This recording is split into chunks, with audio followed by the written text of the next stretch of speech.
उसके पहले गढ़चिरौली के सुरजागढ़ से कुछ लोग यहां पर आए हैं। वो पिछले 300 दिन से आंदोलन कर रहे हैं। वो पवार साहब को निवेदन देने के लिए आए हैं। मैं पवार साहब से विनती करता हूं कि उनका निवेदन स्वीकार करे और उस पर कोई हल निकाल दे। ये बहुत जरूरी है। इन कार्यकर्ताओं का जोरदार तालियों से स्वागत करो, बहुत दूर से हमारे बीच में आए हैं। रहमान फाउंडेशन जो हमारे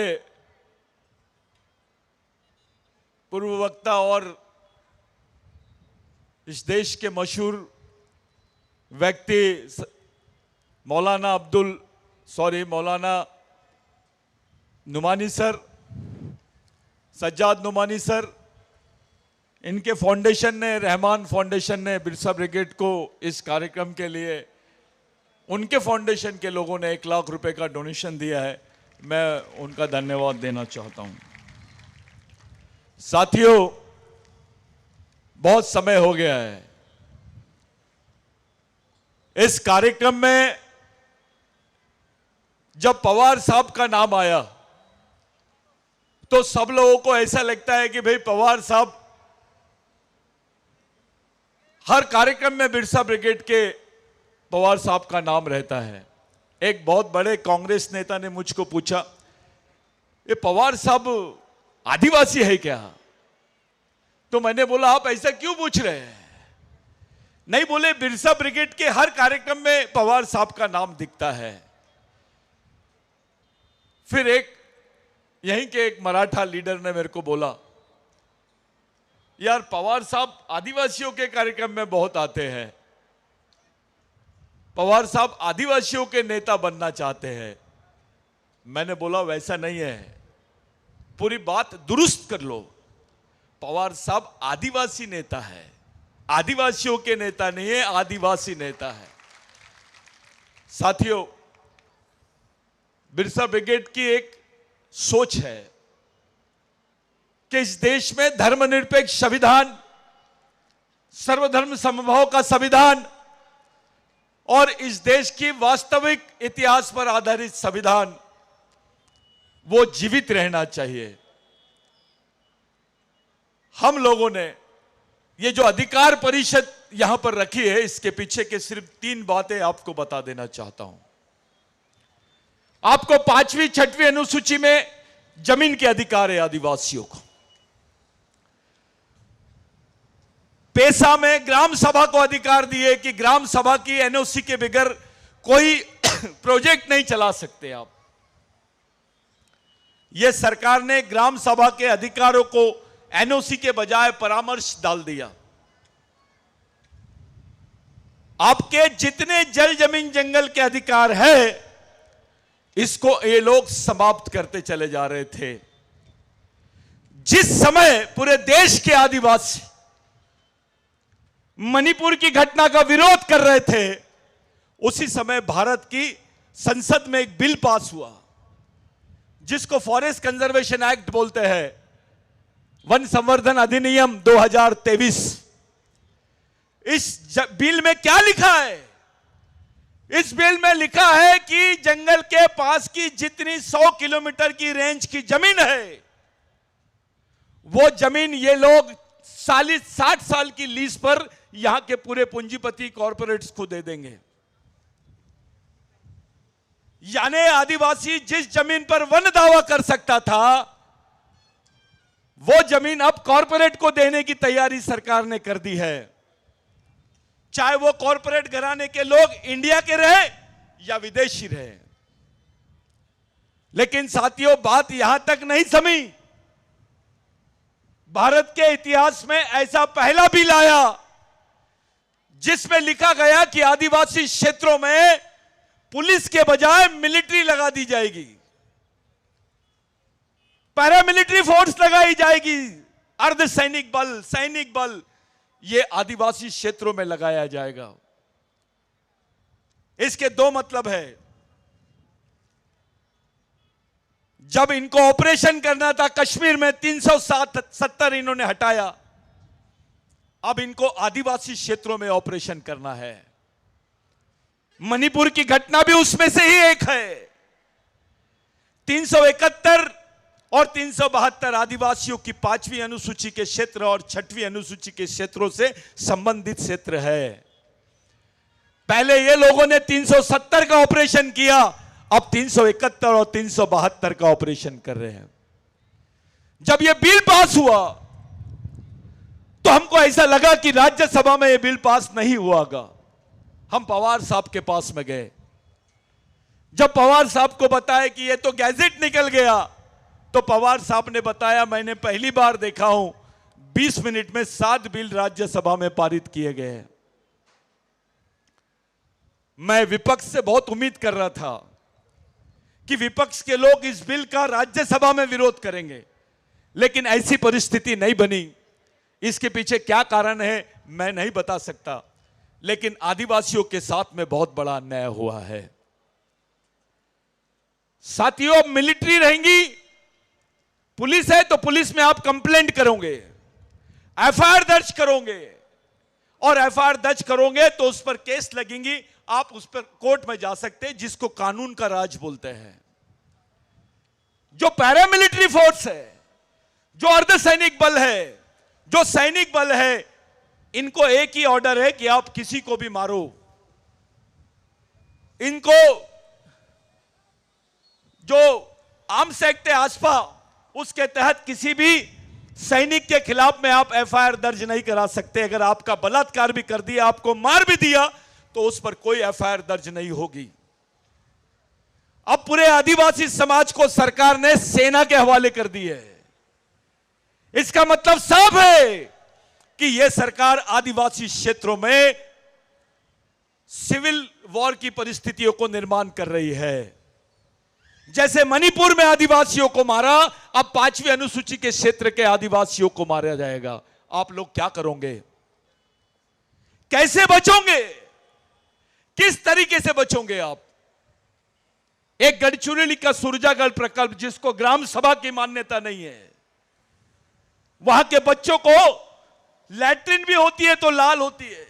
100 किलोमीटर तक वहां पर परिंदा दिखाई नहीं दे रहा है। पर्यावरण विभाग चुप है, जिसको आप एनजीटी बोलते हैं, वो चुपचाप है। वहां का कलेक्ट्रेट चुपचाप है, वन विभाग चुपचाप है, और सब तमाशा देख रहे हैं। गढ़चिरौली में उत्खनन हो रहा है, सुरजागढ़ में, वहां के लोग चिल्ला रहे हैं।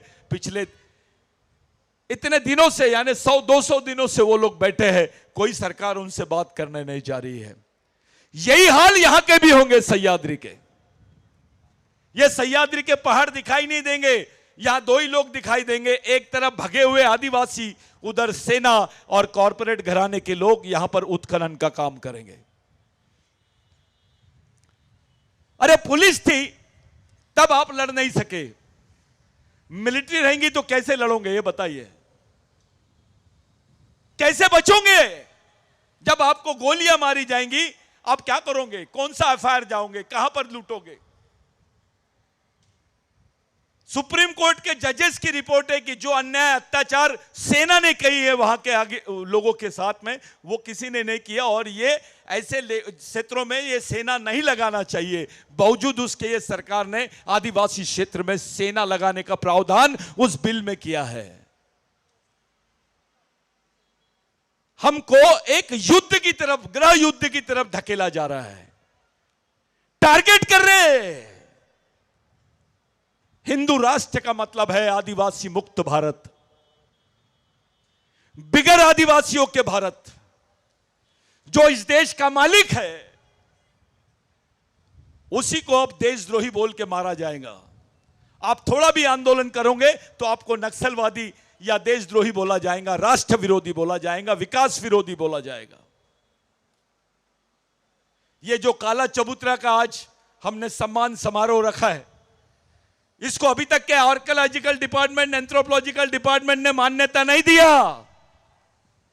वहां गणपति का भी मंदिर है, उसको तीर्थ स्थल घोषित कर दिया। लेकिन जहां शिवाजी महाराज पैदा हुए हैं, इसको तीर्थ स्थल घोषित नहीं किया गया है।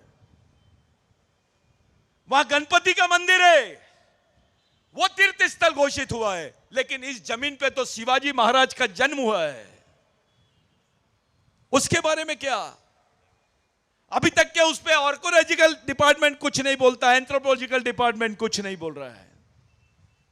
अरे ये तो बहुत बड़ी विरासत है, ये तो राष्ट्रीय स्मारक है हमारे लिए। आदिवासियों का तो इतिहास है इस किले से जुड़ा हुआ।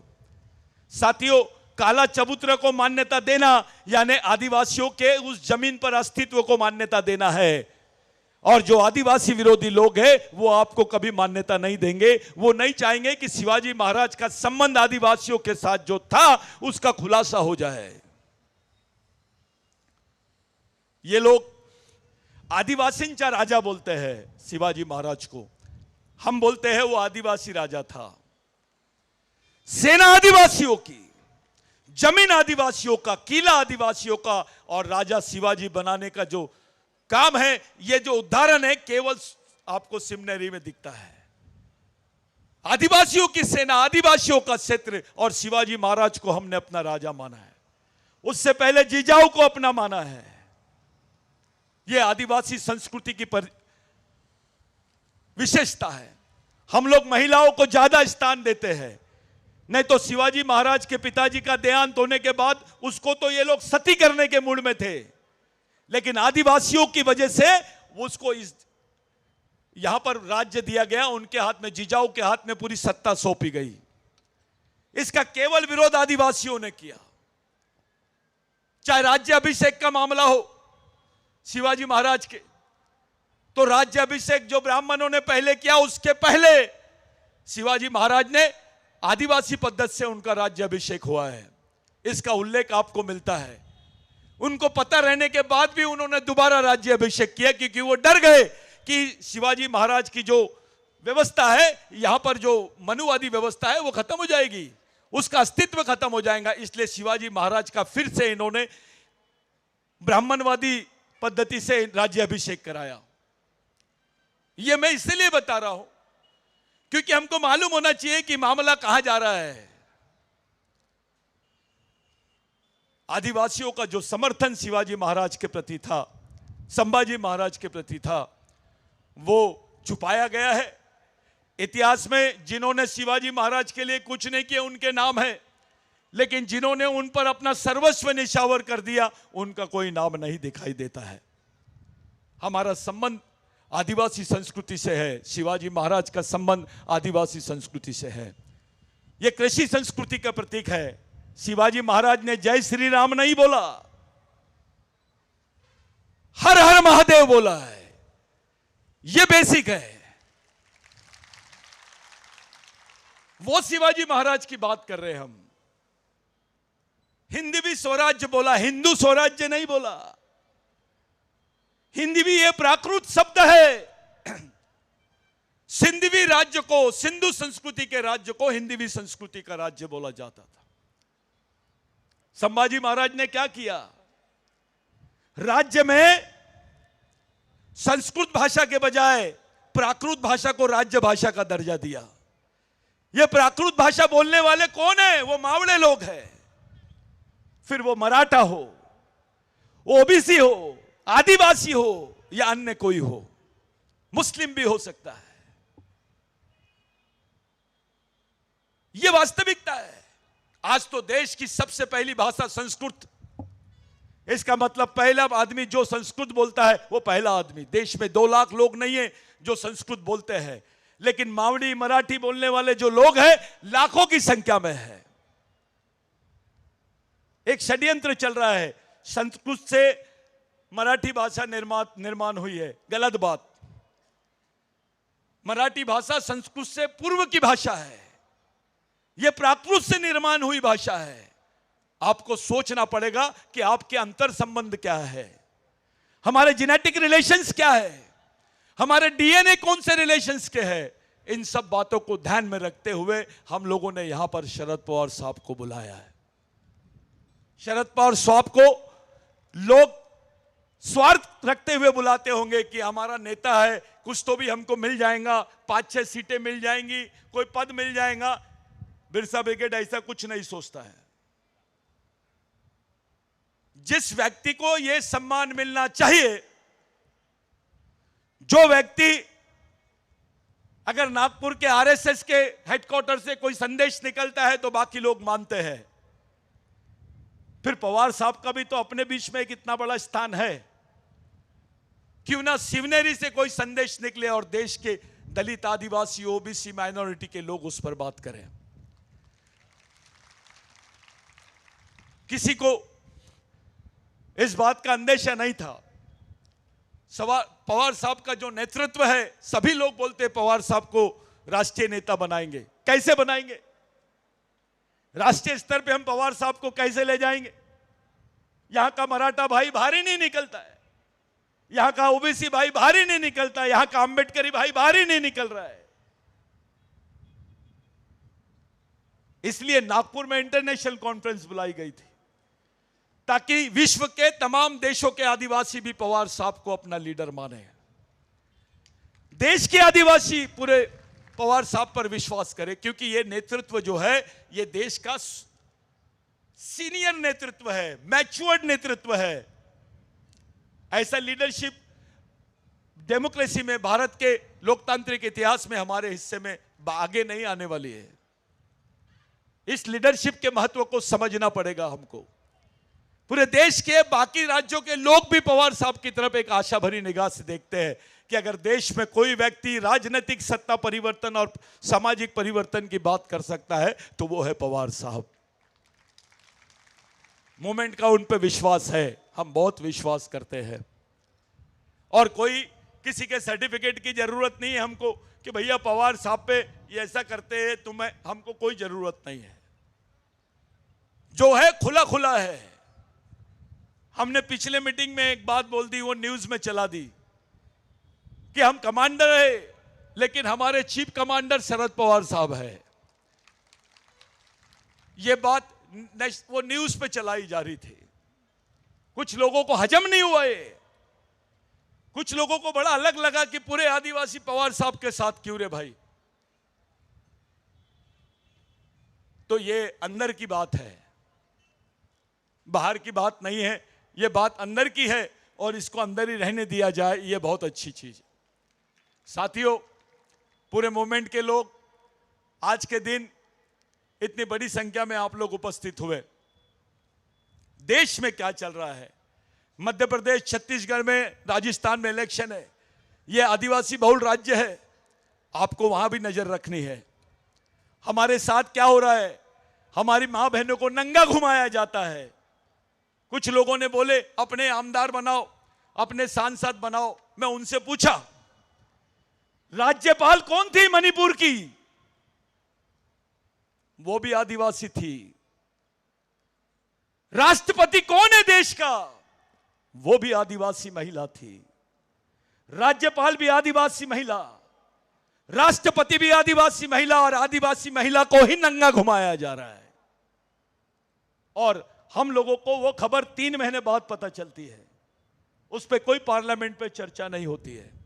इसका मतलब साफ है कि ये लोग आदिवासियों को देश का नागरिक नहीं मानते हैं, क्योंकि ये बोलते हैं भारत में वनवासी रहते हैं, आदिवासी नहीं रहते हैं। भारत में आदिवासी नहीं रहते हैं, इसका दूसरा मतलब होता है आदिवासी भारत के नागरिक नहीं है। हमारे नेता डरते हैं, अपनी बात को लेकर बात करने के लिए डरते हैं। संसद में आदिवासी नेता भी थे, वो भी चुपचाप रहे जब ये बिल पास हो रहा था। वह समाज नहीं होता तो तुम जाते क्या चुन के? तुमको कौन पूछता?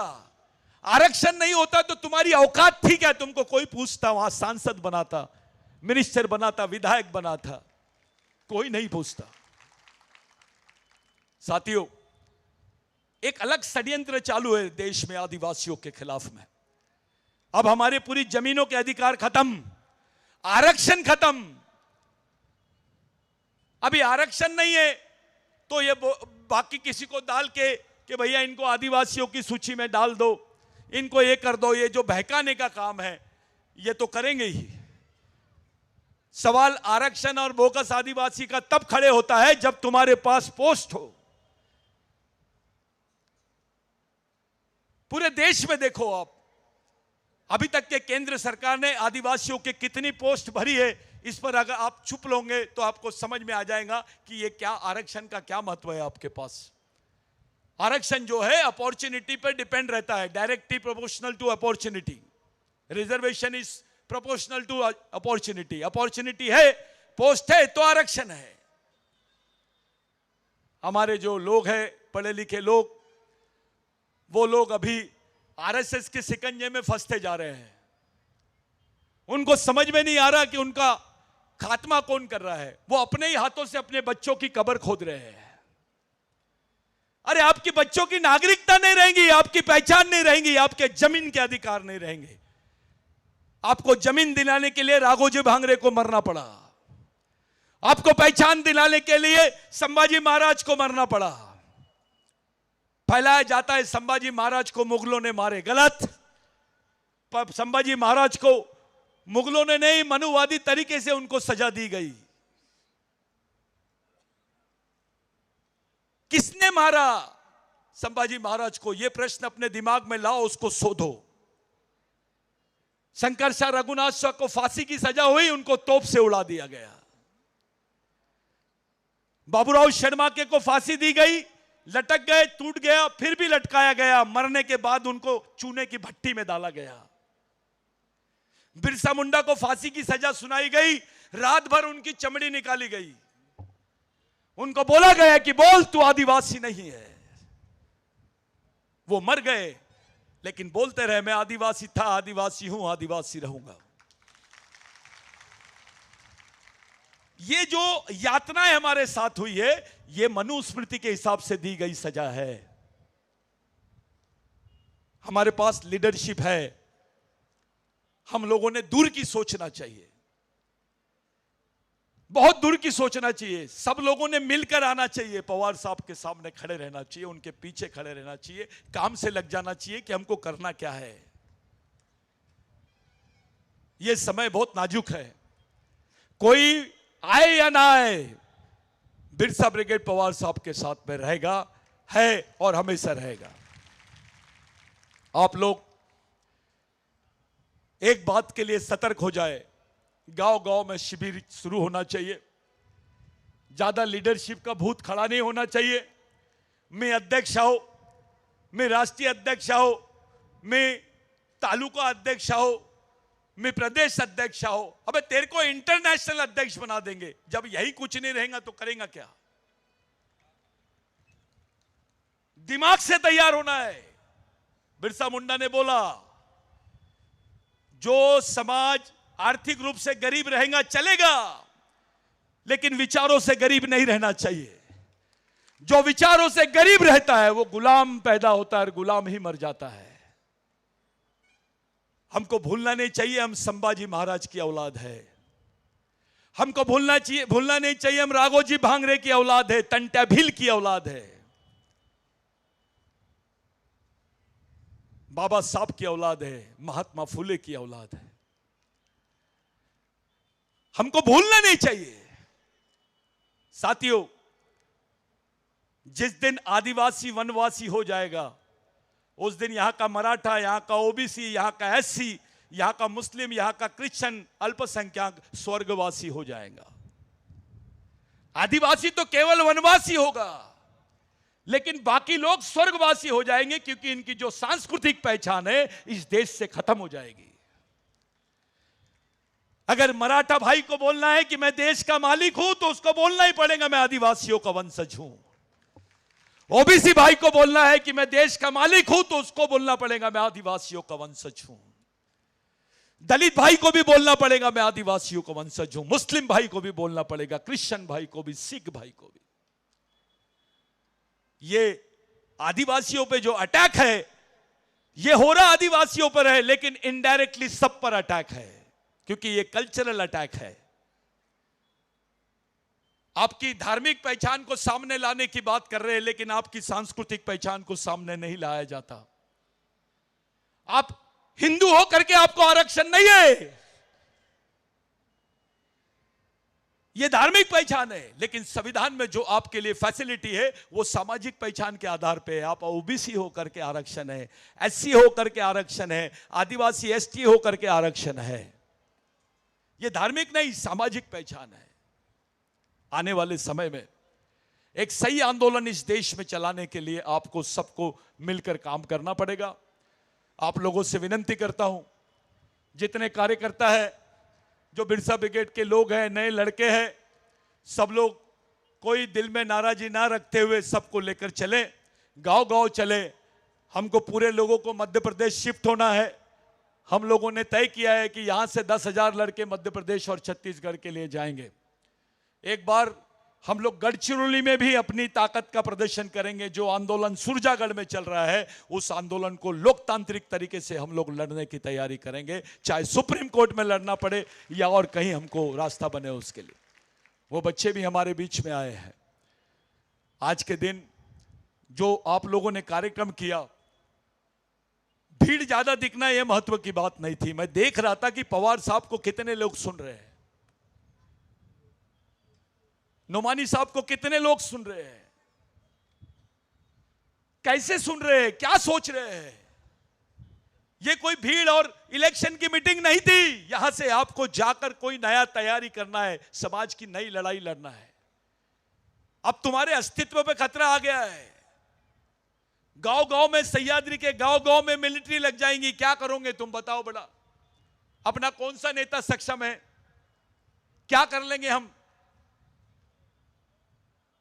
ये सब चीजों को ध्यान में रखकर हमको आगे की रणनीति बनानी है।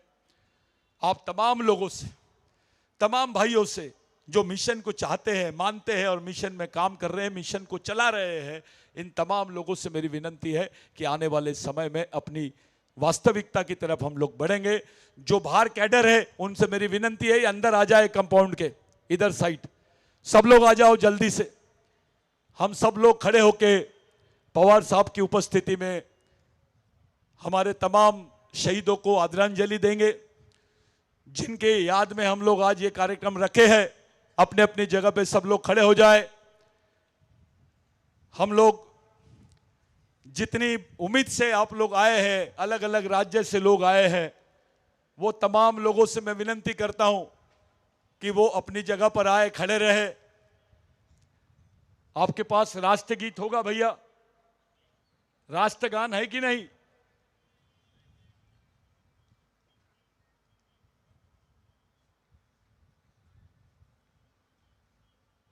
राष्ट्रगान पहले होगा, उसके बाद हम 2 मिनट का मौन धारण करेंगे, आदरांजलि देंगे और एक शपथ ग्रहण करेंगे कि कोई जातिवाद नहीं, व्यक्तिवाद नहीं, पार्टीवाद नहीं, क्षेत्रवाद नहीं।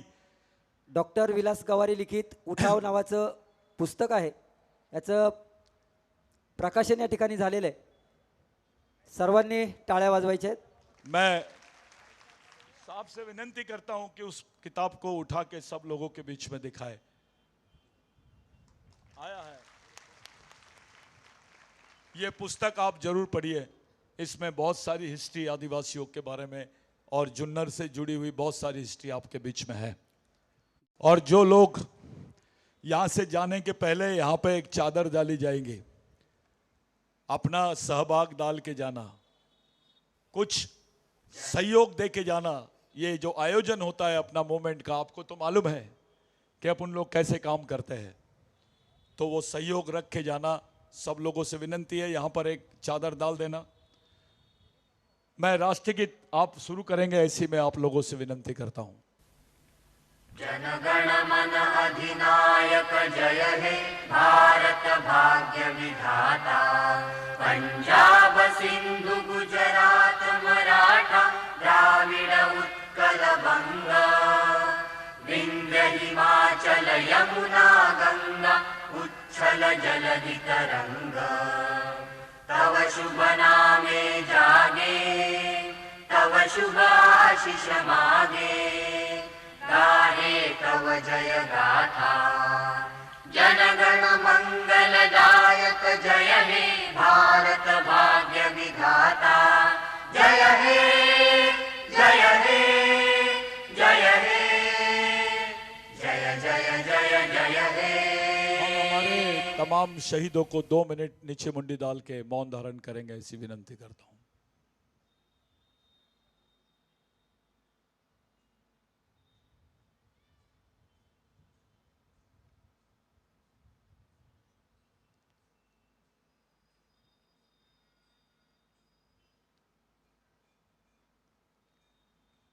धन्यवाद। सूरज आत्राम, गणेश इरपाची, आप यहाँ से कमांड देंगे लड़कों को, अपने कैडर्स को, वो पवार साहब को सलामी देंगे, अपने क्रांतिकारियों को सलामी देंगे और उसके साथ फिर रुकिए 2 मिनट, सब लोग साथ में ये करेंगे। यहाँ पर आप लोगों को वो गमछा डाल दीजिए, आप लोग जो वहाँ पर आपका योगदान है वो देना क्या जरूर दे के जाइए।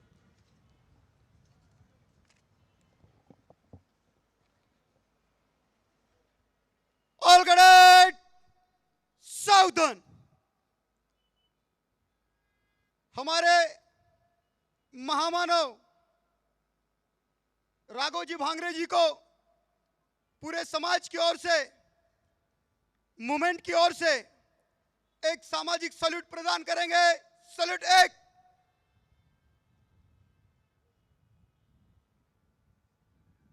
दो।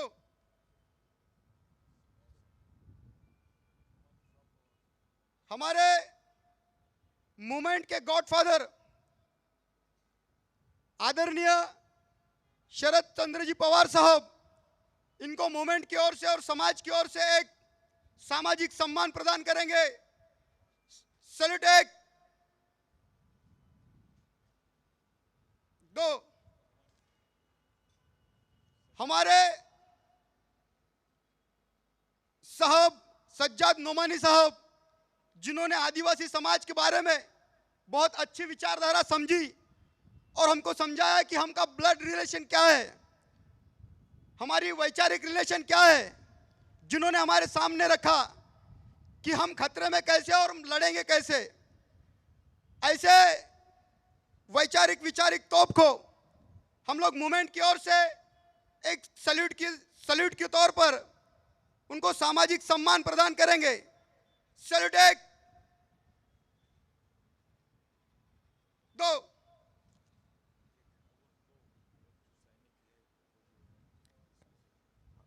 धन्यवाद। प्रथमतः प्रमुख अतिथि व मान्यवर, जितने कैडर्स खड़े हैं वो कैडर्स खड़े रहेंगे, बाकी के लोग अपनी हलचल कर सकते हैं।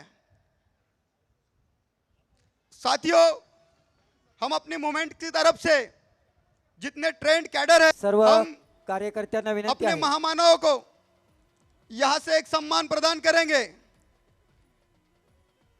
क्या आप बिरसा मुंडा के सैनिक हैं? पावती पुस्तक जमा केल्याशिवाय क्या पुढे जाऊ नये कार्यकर्ते। बिरसा मुंडा के सैनिक हैं? क्या आप राघोजी भांगरे के सैनिक हैं? क्या आप संवैधानिक लड़ाई लड़ने के लिए तैयार है? क्या हम अपनी मां बहनों की रक्षा करने के लिए तैयार है? क्या हम अपने अस्तित्व और सम्मान के लिए लड़ने के लिए तैयार है? आवाज दो। हम एक हैं, आवाज दो। हम एक हैं। जो जमीन सरकारी है, ओ जमीन हमारी है, जो जमीन सरकारी है, ओ जमीन हमारी है। सरकार देश की चालक है, आदिवासी देश का मालिक है, सरकार देश की चालक है, आदिवासी देश का मालिक है, सरकार देश की चालक है। आदिवासी देश का मालिक है। जय आदिवासी, जय आदिवासी। जय बिरसा, विश्राम।